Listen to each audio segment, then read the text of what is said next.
decided to make teacup gardens this year as Christmas presents, and I found a lot of really cute ones on Pinterest that inspired me and gave me some really good ideas. But I wanted to share mine that I came up with just in case they would give you some ideas.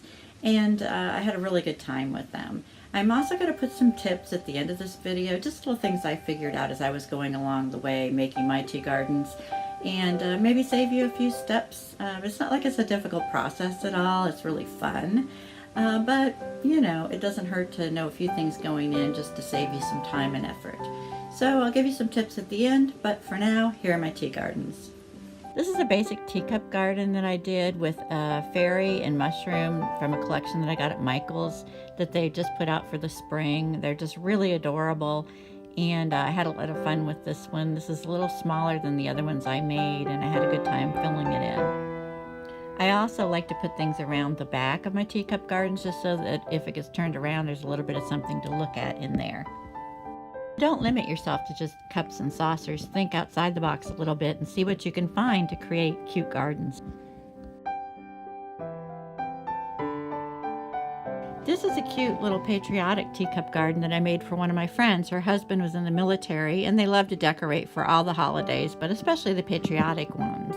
I was able to find these little dogs online that were sporting some red, white, and blue garb, as well as a little eagle in the front there at the bottom. It was really fun to try to find things to fit this theme, and then I just printed out the flags on paper. My friend loves golden retrievers and has 2 of them, so I was really happy to find a golden retriever to put in this patriotic teacup garden.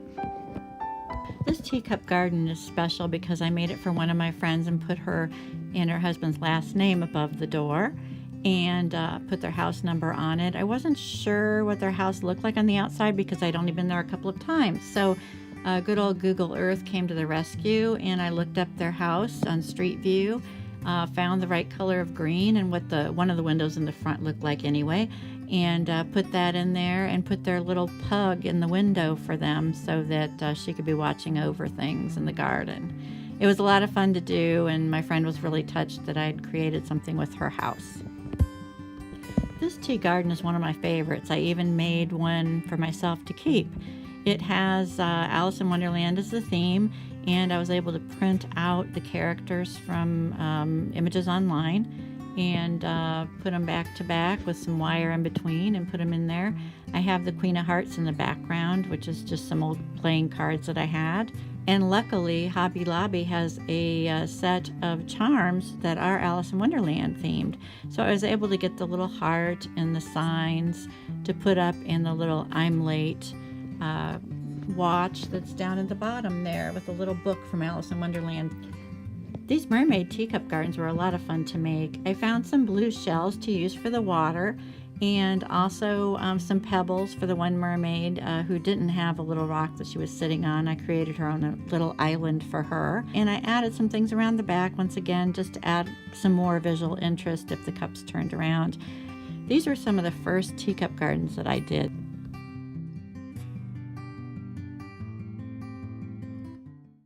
One place you can find cups and saucers that match and that are really pretty is an antique shop. For instance, I bought this really pretty one, has a wide opening like you need to make these gardens.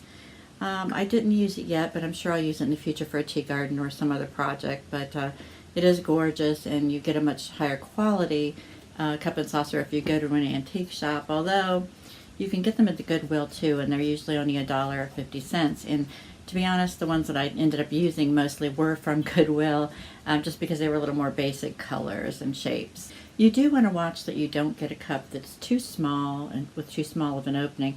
I bought this beautiful one in an antique shop as well, but then when I got home and got ready to make my tea gardens, I realized that it was just too small. You know, you couldn't fit a whole lot in there. If you have a lot of really teeny tiny miniatures, it might work for you, but otherwise just go for something with a larger opening. I got this mug for my Alice in Wonderland one, and it of course doesn't have a saucer, but I found this black and white saucer that looks nice with it and goes along really well. So you know, you can find things that work really well, and the Goodwill is like $1.50 for each, you know, cup or saucer. It's really cheap, and that's a really good place to go. I was making my teacup gardens, as I said, for Christmas presents, and so It was the off season. It was December, and it was a little trickier to find miniatures to go in them. In Columbus, Ohio, we have Scott's Antique Market that comes, and luckily I hadn't thought ahead about finding them there, but I did find some really cute ones there. You can find them, and they're very inexpensive. A lot of times they're just in boxes of junk, and you kind of have to dig through and that sort of thing to find them, but that's kind of fun too. I found this bear with an attitude at Scott's Antique Market in a box. I haven't used him yet, but I'm sure I will because he's really funny. I found this beautiful mermaid, which is a little bit, little discolored in the back, so I didn't use it for a Christmas gift, but I will use her in the future because she's really awesome. I just thought she looked really great, and again, super cheap. This little dog was supposed to be 25 cents, and the woman at the antique market said, just take it. She didn't want to bother ringing that up.